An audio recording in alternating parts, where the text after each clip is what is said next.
দেখলাম যে America Iran থেকে তার জনগণকে বের হয়ে যেতে বলেছে, তখনই আমরা দেখলাম দখলদাররা ইরানে আক্রমণ করেছে। তো এখন এই পরিস্থিতিতে আসলে ইরান কি করবে জানি না, বা ইরান তার আকাশ প্রতিরক্ষা সিস্টেম কতটুকু ডেভেলপ করছে সেটাও জানি না, বা ইরানে যদি এই মুহূর্তে আক্রমণ হয়ে বসে, এই আক্রমণ দখলদাররা নিঃসন্দেহে আরো প্রস্তুতি নিয়ে নেমেছে। রাশিয়া ইউক্রেনের উপরে ব্যাপক অ্যাটাক করেছে। যখন ভ্লাদিমির পুতিনকে নিয়ে ডোনাল্ড ট্রাম্প বলেছিলেন পুতিন কোনো কথাই শুনছে না, আমরা প্রয়োজনে রাশিয়ার উপরে বড় রকম আঘাত করতে। অবশেষে ইরান তাদের ফাইনাল খেলা খেলে দিল এবং সেই ফাইনাল খেলা যুক্তরাষ্ট্র সহ পুরো পৃথিবীকে কাঁপিয়ে দিয়েছে। কি সেই ফাইনাল খেলা, দর্শক এই বিষয়ে আলোচনা শুনবো। পাশাপাশি Iran, Russia, America, Ukraine Russia যুদ্ধ সবকিছু মিলিয়ে গুরুত্বপূর্ণ একটি আলোচনা। সেই আলোচনা শুনে বুঝতে পারবো বর্তমান আন্তর্জাতিক বিশ্বের যুদ্ধের পরিস্থিতি কি এবং ইরান সামনে কি ফাইনাল খেলা খেলতে যাচ্ছে, যেই খেলা আমেরিকার মাথা খারাপ। চলুন আমরা আলোচনা করে দেখি, এরপর বিশ্লেষণ করব। Facebook page. প্রিয় দর্শক, ইরানে কি আবারও দখলদার দেশটি আক্রমণ করতে যাচ্ছে? হঠাৎ করে আমেরিকা কেন ইরানে তার সকল নাগরিককে দ্রুত দেশ ছাড়তে বলেছে? তার মানে যে কোনো সময় ইরানে আরও বড় রকম কোনো অ্যাটাক হতে যাচ্ছে। দ্বিতীয় খবরটি হলো, ভারতের প্রধান হলেন, ইন্টেলিজেন্স প্রধান হলেন এমন একজন ব্যক্তি যাকে নিয়ে এই মুহূর্তে পাকিস্তানের সবচেয়ে বেশি চর্চা হচ্ছে। কে তিনি? কেন পাকিস্তানে তাকে নিয়ে এত চর্চা হচ্ছে? চলুন এই খবরগুলো আপনাদের দেবার চেষ্টা করছি। প্রথমে আমরা যে খবরটি দিয়ে শুরু করতে চাই সেটি হলো ইরান প্রসঙ্গে। ইরানে এই মুহূর্তে দেশটির জনগণ চরম আতঙ্কে আছে। বলা হচ্ছে আমেরিকা নতুন করে ইরানে থাকা তার জনগণকে দ্রুত দেশ ছাড়তে বলেছেন। শুধু দেশ ছাড়তে বলেননি, বলেছেন কেউ যেন আকাশ পথে ইরান থেকে বের না হয়, যে কোনোভাবে প্রতিবেশী কোনো একটি দেশ অর্থাৎ স্থলপথে বেরিয়ে আসে। তো ইরানের সাথে কোন কোন দেশ রয়েছে? একদিকে আজারবাইজান, অন্যদিকে তুরস্ক, তুর্কমেনিস্তান, পাকিস্তান। তো এই প্রতিবেশী যে কোনো একটি দেশ দিয়ে যেন স্থলে পাকিস্তানে ইরানে থাকা মার্কিন জনগণ বেরিয়ে আসে, কোনোভাবে যেন ইরানের আকাশপথ ব্যবহার না করে। এটি মার্কিন যুক্তরাষ্ট্রের পক্ষ থেকে তার দেশে ডুয়েল নাগরিক যারা, অর্থাৎ দ্বৈত নাগরিক যারা ইরানের জনগণ বা ইরানের নাগরিক, আবার যারা মার্কিন নাগরিক, যারা এই মুহূর্তে ইরানে আছেন, তাদের জন্য আমেরিকার পক্ষ থেকে এই নির্দেশনা দেয়া হয়েছে। কিছু কিছু সূত্র বলছে ইরান 12 দিনের যুদ্ধ শেষে দ্রুত সময়ের মধ্যে পারমাণবিক বোমা বানাবার কাজ শুরু করেছে। অর্থাৎ ইরান অল্প সময়ের মধ্যে বিশ্বকে সারপ্রাইজ দিতে পারে পারমাণবিক বোমা বানিয়ে।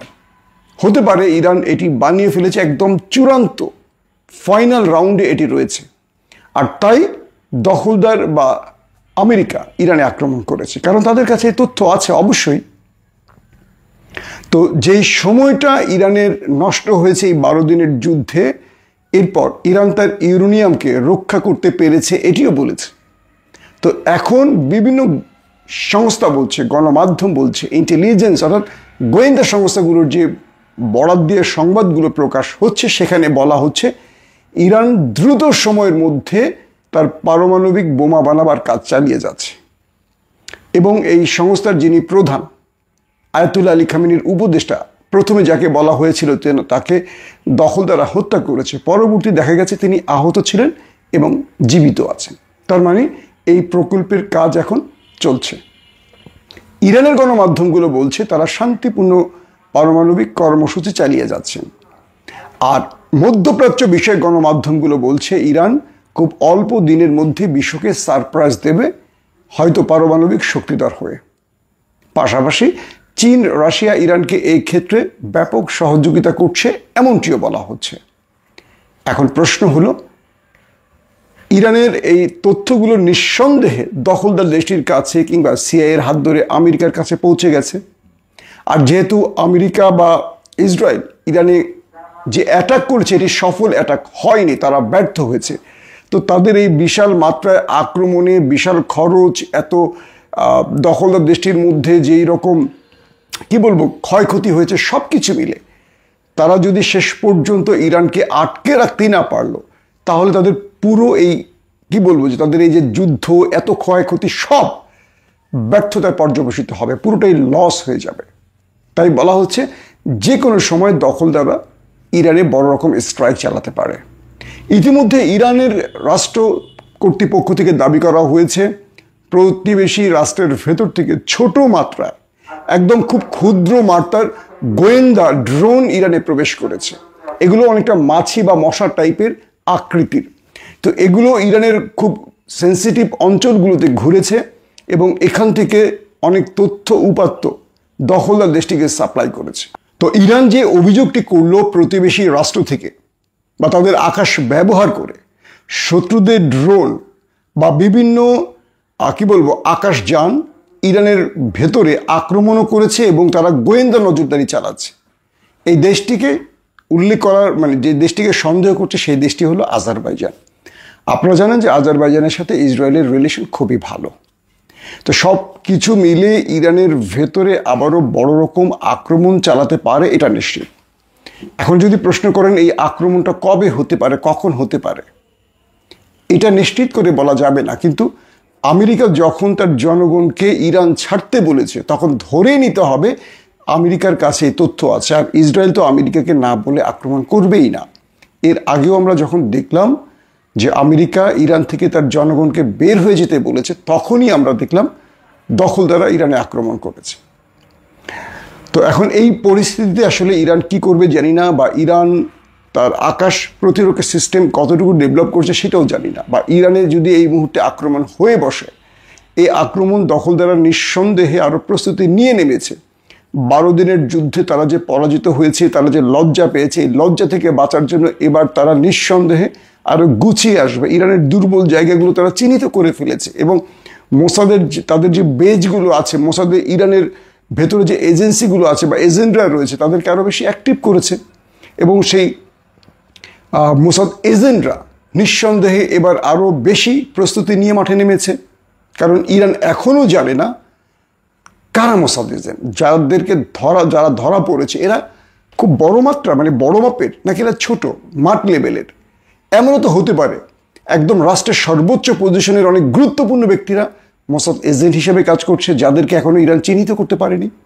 তো এই লোকেরা যদি বিশ্বাসঘাতকতা করে বা এই লোকেরা যদি আয়াতুল্লাহ আলী খামেনির সরকারের বিরুদ্ধে দাঁড়ায়, সেই ক্ষেত্রে ইরানের পক্ষে আসলে বড় রকম প্রতিরোধ গড়ে তোলা বা ঘুরে দাঁড়াবার শক্তি থাকবে না, যেটা আমরা 13 তারিখে প্রথম আক্রমণের দিন দেখেছি। তো এক্ষেত্রে ইরানও তার সর্বোচ্চ চেষ্টা করে যাচ্ছে এবং ইরানের ভেতরে এই মুহূর্তে যা হচ্ছে, অর্থাৎ পুরো সরাসরি অভিযান চলছে, এতে করে অনেক ভিন্ন মতের লোকেরা ধরা পড়ে যাচ্ছে। ধরেন যারা অপরাধী না তারাও ধরা পড়ে যাচ্ছে, কিছু করার নেই তো আসলে। যারা ভিন্ন মতের লেখক, সাংবাদিক, কলামিস্ট, অর্থাৎ ইরানের মধ্যে তো বহু রকম মত আছে। শিয়া মতের এগেনস্টে যারা আছে, সুন্নি মত, তাদের উপরও খড়গ চলছে। তো সব কিছু মিলে বোঝা যাচ্ছে যে ইরানের ভেতরে এই মুহূর্তে একটা টালমাটাল অবস্থা আছে।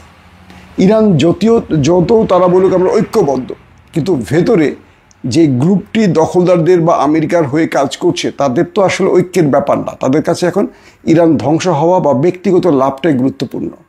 তো ইরানও এই মুহূর্তে সজাগ আছে এবং ইরান প্রস্তুতি নিচ্ছে, কারণ তারা জানে তাদের উপর যে কোনো সময় শত্রু আবার আক্রমণ করবে, তাই তাদের প্রস্তুতি অব্যাহত আছে। দ্বিতীয় যে খবরটি সেটি হলো ভারতের ইন্টেলিজেন্স প্রধান, গোয়েন্দা প্রধান রয়ের নতুন একজন দায়িত্ব পেয়েছেন। বলা হচ্ছে রবি সিনহা। 1989-তে তিনি আইপিএস পুলিশ সার্ভিস কমিশনে যোগ দেন। এরপর বিভিন্ন গুরুত্বপূর্ণ দায়িত্ব পালন করেন এবং সবশেষ তিনি রয়ের পাকিস্তান ডেস্কের প্রধান ছিলেন। বুঝতে পারছেন? অর্থাৎ ইন্টেলিজেন্স ডিপার্টমেন্টগুলোর বিভিন্ন ডেস্ক থাকে। ধরেন বাংলাদেশে যে মিশন চালাচ্ছেন তার একটা ডেস্ক আছে, বাংলাদেশ মিশন। আফগানিস্তানে যিনি আছেন, আফগানিস্তান মিশন বা আফগানিস্তান ডেস্ক। তো পাকিস্তানের একটা ডেস্ক আছে। তো বাংলাদেশে যিনি পুরো বাংলাদেশ নিয়ে রয়ের অ্যাক্টিভিজম বা রয়ের যত রকম কাজকর্ম আছে যিনি করেন, তিনি হলেন বাংলাদেশ ডেস্কের প্রধান। তিনি পুরো বাংলাদেশে রকে মেনটেইন করেন, নির্দেশনা দেন, কাজ ভাগ করে দেন, আপডেট নেন, কি করতে হবে না করতে হবে এভরিথিং তিনি করেন। তিনি তার বসকে আপডেট জানান। তো যেই রবি সিনহা, যিনি এতদিন ধরে, মানে তিনি রিটায়ার করার পর, পুলিশের চাকরি থেকে রিটায়ার্ডের পর তিনি রয়ের দায়িত্ব পেয়েছিলেন, পাকিস্তান ডেস্কের প্রধান ছিলেন। এবং তিনি এই দায়িত্বে আসার পর পাকিস্তানে একটার পর একটা সফল অপারেশন করেছে ভারত। সফল অপারেশন বলতে পুরো পাকিস্তানের মধ্যে প্রতিদিন যে আমরা হামলাটা আমরা দেখছি, এগুলোর মূল নেতৃত্বে নাকি তিনি ছিলেন, এটা বলছে পাকিস্তানের গণমাধ্যম। এটি আবার ভারত বলছে না। তো রবি সিনহা এই ব্যক্তি কাশ্মীরে দায়িত্ব পালন করেছেন, খুবই স্পর্শকাতর জায়গাগুলোতে তার দায়িত্ব ছিল। কিন্তু সাম্প্রতিক, অর্থাৎ আজকে যিনি অবসরে গেছেন, তাকে কোনো প্রকার এক্সটেনশন দেয়নি ভারত। তার প্রধান কারণ হলো পেহেলগাঁওর পর ভারত পাকিস্তান যে যুদ্ধটা হয়েছে, এই যুদ্ধে ভারত পাকিস্তানের কাছে পরাজিত হয়েছে। ভারত বলছে তাদের কাছে ইন্টেলিজেন্স তথ্যের ঘাটতি ছিল, বা তারা গোয়েন্দা তথ্যে পাকিস্তানের কাছে মার খেয়ে গেছে, যেখানে আইএসআই জিতে গেছে। তো ভারত যেহেতু মার খেয়ে গেছে, তাই এই ব্যক্তিকে আর এক্সটেনশন না দিয়ে এই এক্সটেনশন থেকে তাকে বিদায় অর্থাৎ অবসর দিয়ে দিয়েছে। আর যিনি পাকিস্তান ডেস্কের প্রধান ছিলেন, এই রবি সিনহাকে এবার দায়িত্ব দিয়েছে র প্রধান। তো পাকিস্তান বলছে এবার র পাকিস্তানের বিরুদ্ধে একদম ফাইনাল রাউন্ডে নামবে। এই ব্যক্তিকে চয়েস নিয়ে এটি পাকিস্তানের দাবি যে এবার ভারতের মূল টেনশন হবে বা মূল ফোকাস হবে পাকিস্তান। যেহেতু শিগগিরই পাকিস্তানে আরেকটা বড় স্ট্রাইকের পরিকল্পনা আছে ভারতের, তাই এই ব্যক্তিকে র প্রদান করা হয়েছে। এবং তিনি পুরো পাকিস্তানের তার কাছে ডাটা আছে, কোথায় কি কি করতে হবে না করতে হবে, কোথায় আফগানকে ব্যবহার করতে হবে, কোথায় বেলুচিস্তানকে ব্যবহার করতে হবে, কোথায় খাইবার পাখতুনখোয়াকে ব্যবহার করতে হবে, কোথায় টিটিপিকে ব্যবহার করতে হবে, কোথায় বেলুচিস্তান লিবারেশন আর্মিকে ব্যবহার করতে হবে, এভরিথিং তার জানা। পাশাপাশি পুরো কাশ্মীরটা তার তত্ত্বাবধানে।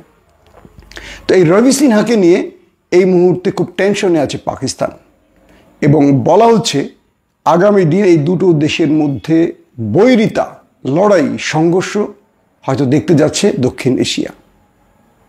বিদায় নিচ্ছি আজকের মতো। দর্শক, আজ রাত 11টায় আমাদের আরেকটি লাইভ আছে, বিশেষ বেশ কিছু গুরুত্বপূর্ণ বা ব্রেকিং খবর আছে লাইভ সেশনে। প্রথমেই আমি আপনাদের শিরোনাম জানিয়ে দিচ্ছি। শিরোনামের প্রথমটি হলো ভারতের 4 পাইলট শেষ এবং পাকিস্তানের হাতেই শেষ। নতুন করে তথ্য এলো এবার পাকিস্তানের গণমাধ্যমে। 2 নম্বর ব্রেকিং খবর, এবার রাশিয়া ইউক্রেনকে পুরোপুরি লন্ডভন্ড করে দিল, আর সেখানেই ইরানের বিগ সারপ্রাইজ। 3 নম্বর ব্রেকিং খবর, এবার ইমরান খান সরকার পতনে মাঠে নামছেন, সঙ্গে থাকছে ইমরান খানের ছেলেরা। পাশাপাশি আরো বেশ কিছু খবর থাকবে। অনেকেই, বিশেষ করে ভারতের বন্ধুরা, খুব বেশি ইমরান খানের খবর চান। চিন্তা করেন, ভারতের দর্শকরা ইমরানকে কি পরিমাণ ভালোবাসে। বাংলাদেশের আপনারা কি ইমরান খানকে ভালোবাসেন? আমি একটু কমেন্টে দেখতে চাই যে ইমরানকে ভালোবাসার পক্ষে কারা কারা আছে। দর্শক, প্রথমেই আমি চলে যাচ্ছি রাশিয়ার খবরে। সাউন্ড কি আরো বাড়াইতে বলতেছেন? সাউন্ড আসলে লাইভে সাউন্ডের চেয়ে বেশি, আর আমি আসলে খুব জোরে কথা বলতে পারি না। একটু বোধ হয়, আমি যেটা মনে করি যে আমার লেভেলটা একই রকম থাকে। একটু ঝগড়াঝাটি করা মানুষ জোরে কথা বলতে পারে, এটা আমাকে দিয়ে হয় না। প্রথমে আসি রাশিয়ার খবরে। রাশিয়া ইউক্রেনের উপরে ব্যাপক অ্যাটাক করেছে। যখন ভ্লাদিমির পুতিনকে নিয়ে ডোনাল্ড ট্রাম্প বলেছিলেন পুতিন কোনো কথাই শুনছে না, আমরা প্রয়োজনে রাশিয়ার উপরে বড় রকম আঘাত করতে পারি, অর্থাৎ পুতিনের দেশ রাশিয়াকে সরাসরি হুমকি দিলেন ডোনাল্ড ট্রাম্প। কখন? যখন তিনি বুঝলেন ভ্লাদিমির পুতিন তাকে পাত্তাই দিচ্ছে না, তখন তিনি ক্ষেপে গিয়ে বললেন আমরা রাশিয়াতে বড় রকম অ্যাটাক করতে পারি। তখন পুতিন চাচা ক্ষেপে গেলেন ডোনাল্ড চাচার উপর। ক্ষেপে গিয়ে তিনি যে কাজটি করলেন, একসঙ্গে 728টি ড্রোন এবং মিসাইল ছুড়লেন ইউক্রেনের।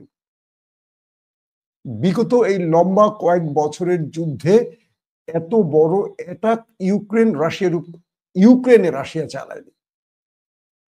বলা হচ্ছে ইউক্রেনের উপর রাশিয়ার এটি সবচেয়ে বড় আঘাত।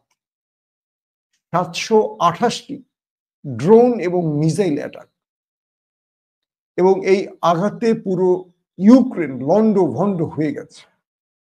একদিকে ডোনাল্ড ট্রাম্পের উপর ক্ষেপে গিয়ে ইউক্রেনের উপর কঠিন প্রতিশোধ নিচ্ছেন পুতিন, পাশাপাশি ডোনাল্ড ট্রাম্প বুঝতে পারছেন এই মাঠটা ইউক্রেনকে না, এই মাঠটা রাশিয়া দিচ্ছে আমাকে।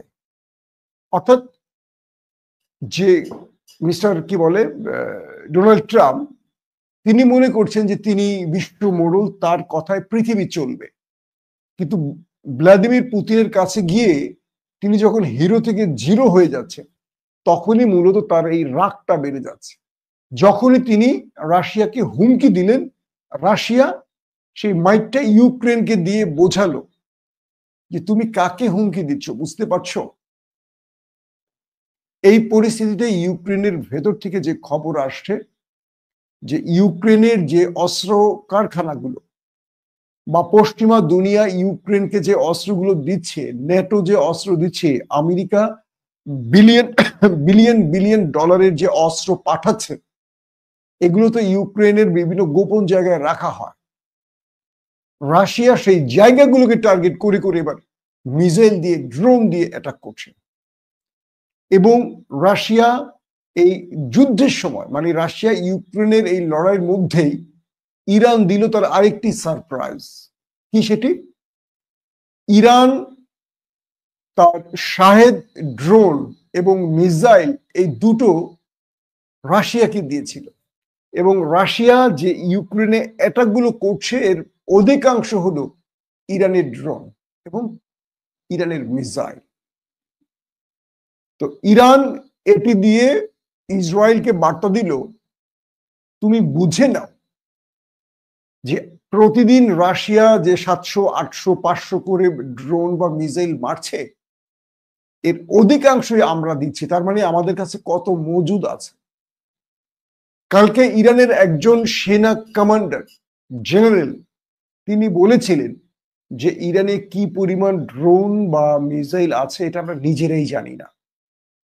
তিনি বলেছেন যে আমি ইরানের সামরিক বাহিনীতে কাজ করি এবং গুরুত্বপূর্ণ পদে কাজ করি।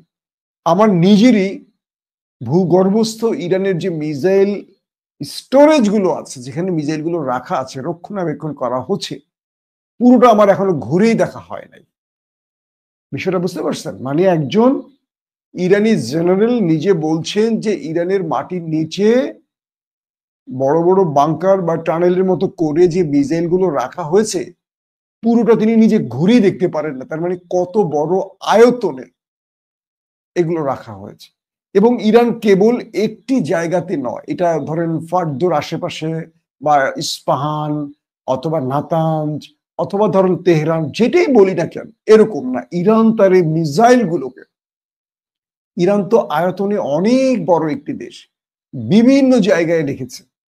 আবার কিছু কিছু সূত্র বলছে ইরানে তো অনেক পাহাড়ি অঞ্চলও আছে।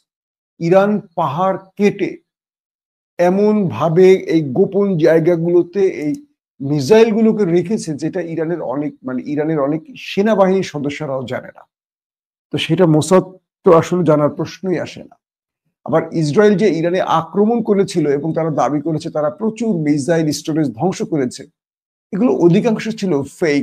অর্থাৎ শত্রুকে বোকা বানাতে কিছু ফেক মিসাইল বানিয়ে রাখা হয়, যেগুলো শত্রু স্যাটেলাইট থেকে বা যুদ্ধ বিমান থেকে বা ড্রোন পিকচারে দেখে এবং সেগুলোকে টার্গেট করে শত্রু অ্যাটাক করে। তো ইরান এইভাবে অনেক ফেক আকাশ প্রতিরক্ষা সিস্টেম বা মিসাইল স্টোরেজ তৈরি করেছে, যেগুলো শত্রু মনে করেছে এখানে ইরানের সব মিসাইল গুলো আছে এবং সেগুলো টার্গেট করে তারা অ্যাটাক করেছিল বিগত 12 দিনের যুদ্ধে। তো শেষ পর্যন্ত দেখা গেল যে ইরানের বড় পরিসরে কিছুই ক্ষতি করতে পারেনি এবং বর্তমানে ইরান আবারও এই মিসাইল তৈরিতে মনোনিবেশ করেছে। তো যখন ইরানের একজন জেনারেল বলে যে আমার এখন পর্যন্ত ইরানের কত মিসাইল আছে এগুলো নিজেই ঘুরে দেখতে পারিনি, তার মানে কত বড় স্টোরেজ ইরানের আছে মিসাইলের। তো ইরান রাশিয়াকে দিয়ে তার এই বিগ সারপ্রাইজটি দিয়েছে পশ্চিমা দুনিয়াকে, যে রাশিয়া একযোগে 700, 800, 500 করে যে মিসাইল মারে, তার 70-80% আমরাই দিয়ে থাকি রাশিয়াকে। তার মানে আমাদের কাছে কত আছে, এই একটি বার্তা। দ্বিতীয় হলো, ইরানের কাছে এখন পর্যন্ত এরকম বহু মিসাইল আছে যে মিসাইল গুলো কেউ জানে না, ইভেন রাশিয়া, চীনও জানে না। তার মানে তারা বলেছিল এই বিগত 12 দিনের যুদ্ধে তাদের মিসাইলের শক্তির মাত্র 5% তারা ব্যবহার করেছে, আর তাতেই মোটামুটি দখলদারদের সেজ্জিন, খাইবারের অ্যাটাকে পোতায় গেছে। নতুন করে এখন প্রতিদিনই খবর আসে দখলদারদের বড় বড় স্থাপনাগুলো, গুরুত্বপূর্ণ কি বলবো সামরিক ঘাঁটিগুলোকে তারা উড়িয়ে দিয়েছে। দখলদারদের সামরিক বাহিনী ঠিক মতো অফিস করতে পারে না, নেতানিয়াহুর অফিসে তো ঠিক নাই, কোথায় বসবে, এসব তো চুরমার করে দিয়েছে ইরান। এগুলো আস্তে আস্তে আন্তর্জাতিক গণমাধ্যমে প্রকাশ হচ্ছে, ইরান কি পরিমাণ ধোলাইটা দিয়েছে দখলদার দেশটিকে। দর্শক, এরপরে আসছে দ্বিতীয় যে গুরুত্বপূর্ণ খবর, সেটি হলো রাশিয়ার খবরটি তো দিলাম আপনাদের, যে রাশিয়া এই যুদ্ধকালীন সময় সবচেয়ে বড় আঘাতটি করেছে এবং ইউক্রেন এক প্রকার এখন জ্বলছে। প্রায় 750 বলা যায়, 728 কি প্রায় 750 মিসাইল ড্রোন অ্যাটাক। আপনি কল্পনা করেন যে ইউক্রেনের ভেতরের অবস্থা কি এখন।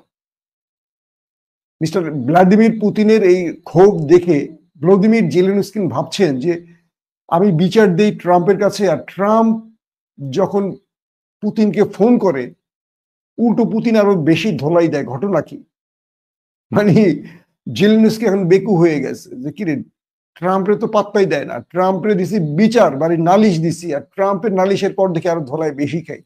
এখন জেলেনস্কিকে একটা কৌশল নিতে হবে যে ট্রাম্পের কাছে না গিয়ে তুমি সরাসরি পুতিনের কাছে গিয়ে বলো ভাই আর মারিস না। এদিকে রাশিয়ার মানে ইউক্রেনের প্রচুর অঞ্চল দখল করে ফেলছে, সেই দিকে একদিকে অ্যাটাক করছে, একদিকে শহর দখলে মেতে উঠেছে। আসেন 2 নম্বর যে খবরটি আছে সেটি হলো পাকিস্তান এবং ভারত, তারপরে ইমরান খান প্রসঙ্গে আসব। পাকিস্তান বুনিয়ানুম মারসুস এবং অপারেশন সিঁদুর, এই দুটোর প্রতিদিনই এখন নতুন নতুন আপডেট আসছে, ঠিক ইসরায়েল এবং ইরানের এই অপারেশন ট্রু প্রমিস 3-র মতো করে।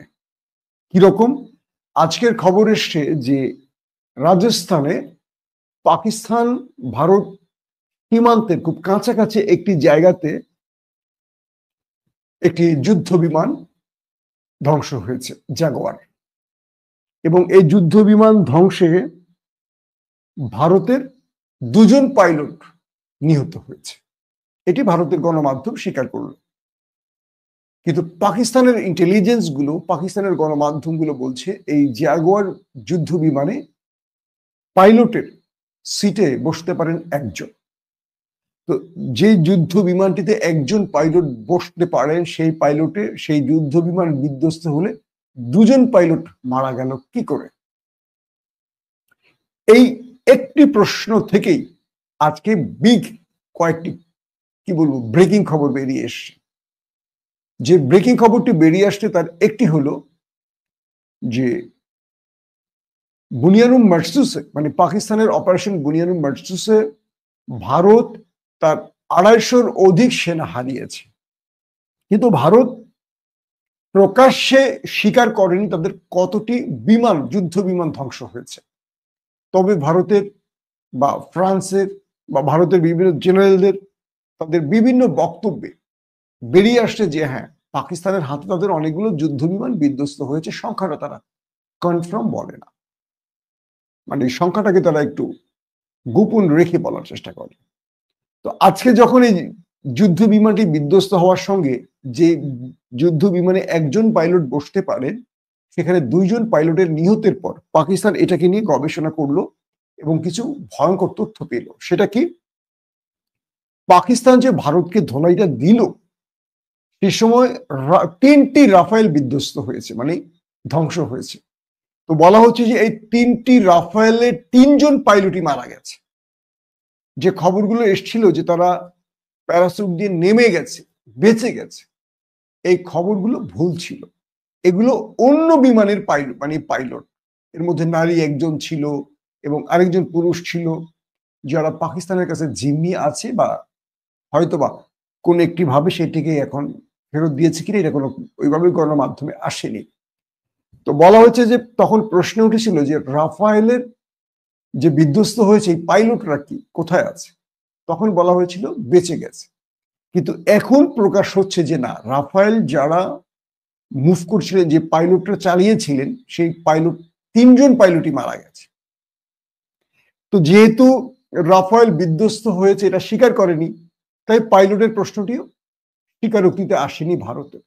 তো এখন ভারতের গণমাধ্যমে আস্তে আস্তে প্রকাশ হতে শুরু করেছে। তো এখন যে তথ্যটি আসছে পাকিস্তানের গণমাধ্যমে, তারা বলছে 3জন রাফায়েল পাইলটই মারা গেছে। তো ইন্ডিয়ার সরকার তো এটিকে স্বীকার করেনি, এবং ভারতের কিছু গণমাধ্যমে এসছে ভারত তাদের যে সেনাদের বলি দিয়েছে পাকিস্তানের হাতে, যারা মারা গেছেন তাদের পরিবারের কাছে গেছেন এবং পরিবারকে বলছেন যে তাদেরকে আমরা মরণোত্তর পুরস্কার বা সংবর্ধনা দেব গোপনে, আপনারা দেশের জন্য হলেও এই বিষয়টাকে গোপন রাখবেন, কোনো গণমাধ্যমে বা কোনো সোশ্যাল মিডিয়ায় প্রকাশ করবেন না, আমরা আপনাদের সন্তানদের জীবনের মূল্য অর্থ দিয়ে দেওয়ার চেষ্টা করব। তো সেই হিসেবে অধিকাংশ সেনা পরিবার বিষয়টিকে গোপন করলেও ক্রমান্বয়ে সে তথ্য বেরিয়ে আসলো, পরবর্তী আন্তর্জাতিক মিডিয়াতেই আসলো যে পাকিস্তানের হাতে 250-র অধিক সেনা মারা গেছে। এবার পাকিস্তান নিজেই বলছে যে তাদের ফ্রান্সের যে যুদ্ধ বিমানটির কথা বলছি রাফায়েল, তার 3জনই মারা গেছে। যেহেতু তারা তখন স্বীকার করেনি 3জন মারা গেছে, তো এখন কি করছে, আজকে যে বিমানটি বিধ্বস্ত হয়েছে একজন পাইলট যেখানে বসতে পারেন সেখানে 2জনের কথা বলা হয়েছে।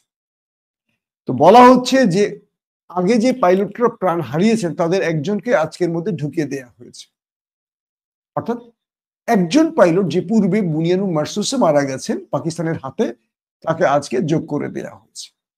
এবং বলা হয়েছে উধমপুরে পাকিস্তানের স্ট্রাইকে সেখানে তাদের বেশ কজন সামরিক অফিসার, খুব বড় বড় অফিসার প্রাণ হারিয়েছে। এবং রাশিয়ার S-400 আকাশ প্রতিরক্ষা সিস্টেম, যেটা ভারত পাকিস্তান সীমান্ত লগ্নে এনে সেট করেছিল পাকিস্তানের বিমান ভূপাতিত করতে বা মিসাইলকে ইন্টারসেপ্ট করতে, সেই S-400 এর সঙ্গে থাকা 5জন অপারেটর যারা এই ব্যাটারি নিয়ন্ত্রণ করতো, অর্থাৎ S-400 কে চালাতো, কেউ বলছেন, একটি মাধ্যম বলছে 5জন, একটি গণমাধ্যম বলছে 10জন, আমরা ধরে নিলাম 5জন বা 10জন যারা S-400 অপারেট করছিলেন, এরা সবাই মারা গেছে, কারণ S-400 কেও উড়িয়ে দিয়েছে পাকিস্তানের মিসাইল। এবং উধমপুরের কথা বললাম আপনাদের, এছাড়া ব্রাহ্মস যে তাদের মিসাইল স্টোরেজ, এখানেও একটা শক্তিশালী হিট করেছে পাকিস্তান মিসাইল দিয়ে, এখানেও কয়েক ডজন পাক সেনা ভারতীয় সেনা ওপারে চলে গেছে। তো বিভিন্ন সেক্টরে সবকিছু মিলে এই সংখ্যাটা 3-এর অধিক চলে যায়। তো পাকিস্তান সংখ্যাটাকে কমিয়ে কমিয়ে বলছে, বিকজ তারা ভারতের মতো হাসির পাত্র হতে চায় না মিথ্যা বলে, তারা চায় আমরা প্রয়োজনে এখন যেইটুকু তথ্য আসছে সেই আলোকে বলবো, আরো আপডেট আসলে আমরা আরো বলবো। কিন্তু ভারত যেটা তার গণমাধ্যম দিয়ে বলেছিল আমরা উড়িয়ে দিয়েছি, গুড়িয়ে দিয়েছি, ইসলামাবাদ দখল করেছি, সেনা প্রধানকে আমরা গ্রেপ্তার করেছি, পরবর্তী দেখা গেছে যে পাকিস্তানের জায়গায় পাকিস্তান ঠিকই আছে, কিছুই হয়নি, কিছু সাধারণ পিপল মারা গেছে, জনগণ মারা গেছে, কিন্তু মূল ক্ষতিটি আসলে হয়েছে ভারতের, যে কারণে ডোনাল্ড ট্রাম্পকে দিয়ে যুদ্ধ বিরতি দিয়ে কোন রকম ইজ্জত বাঁচাবার চেষ্টা করেছে।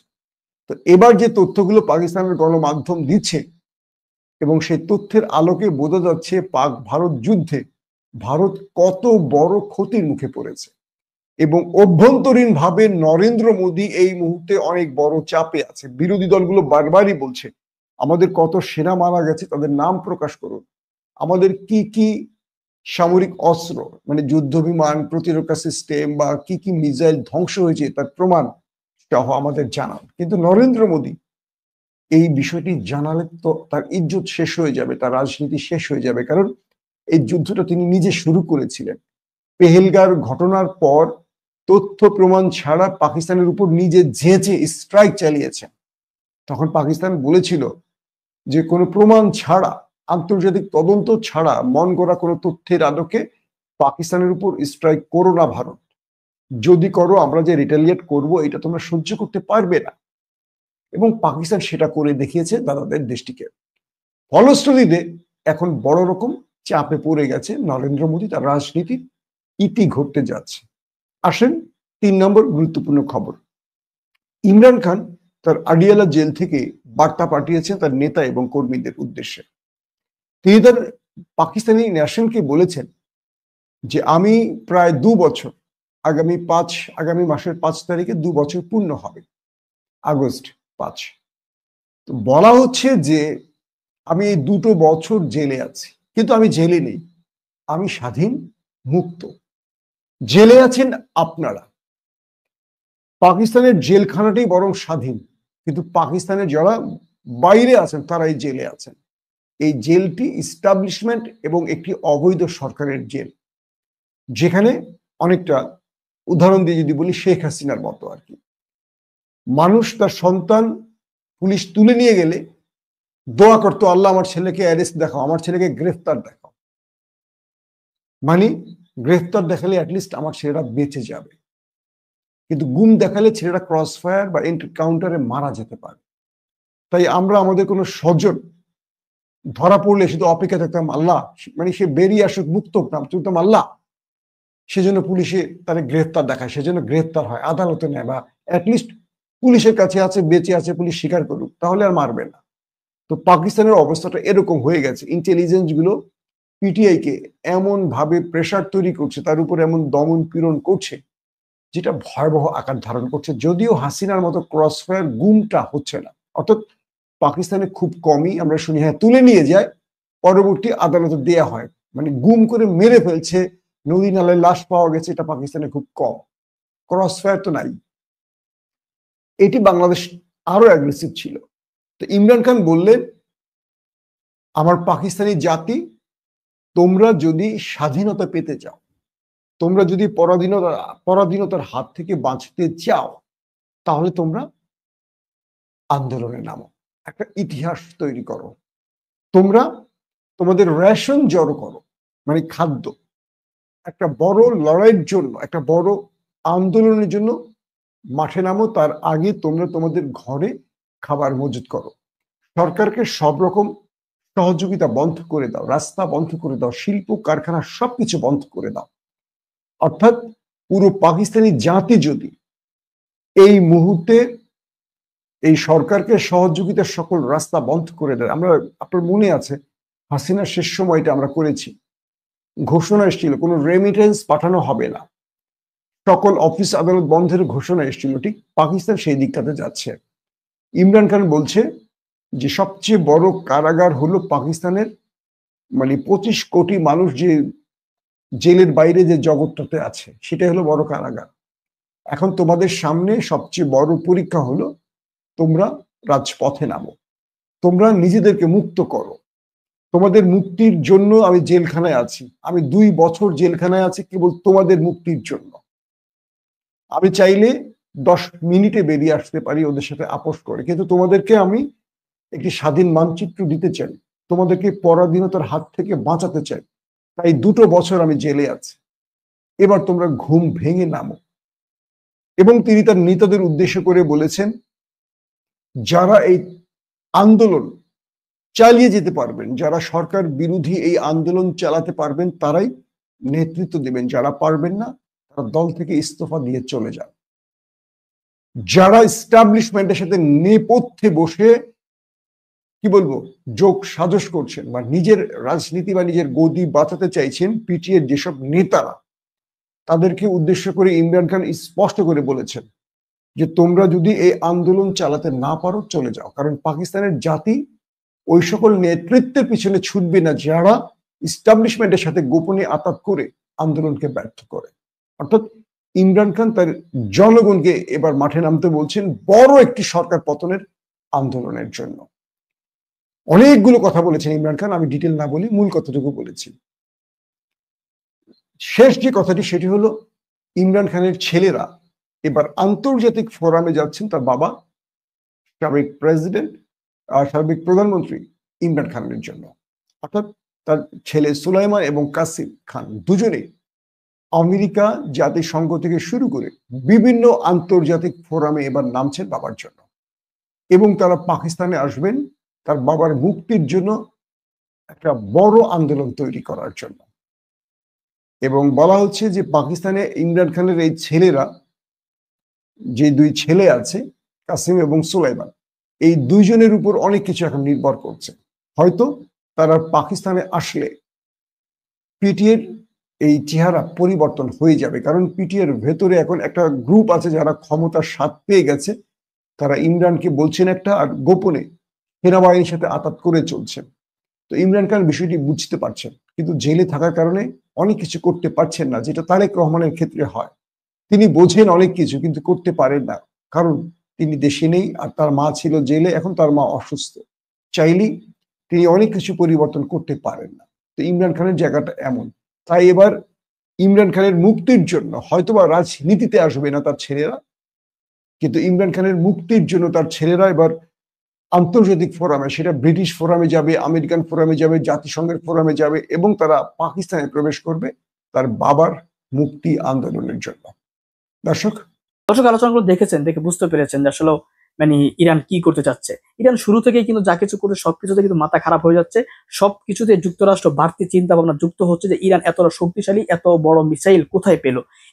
এই চিন্তা ভাবনা কিন্তু শুরু থেকেই, কারণ ইরান তাদের যে খেলাগুলো যুদ্ধে দেখিয়ে দিয়েছে সেগুলো হয়তো এর আগে কেউ দেখেনি, কিন্তু এবার আরো একটু ভালোভাবে দেখানোর চেষ্টা করতেছে, যেটার মাধ্যমে হয়তোবা যুক্তরাষ্ট্র আরো ভয় পেয়ে যাবে। অর্থাৎ যুক্তরাষ্ট্র যে ইরানের সাথে যুদ্ধের একটা খেলা, এই খেলা থেকে বের হয়ে আসবে মনে করা যাচ্ছে এই কারণে। তো আলোচনাগুলো শুনেছেন, শুনে আপনার ব্যক্তিগত মতামত কি কমেন্ট বক্সে কমেন্ট করুন।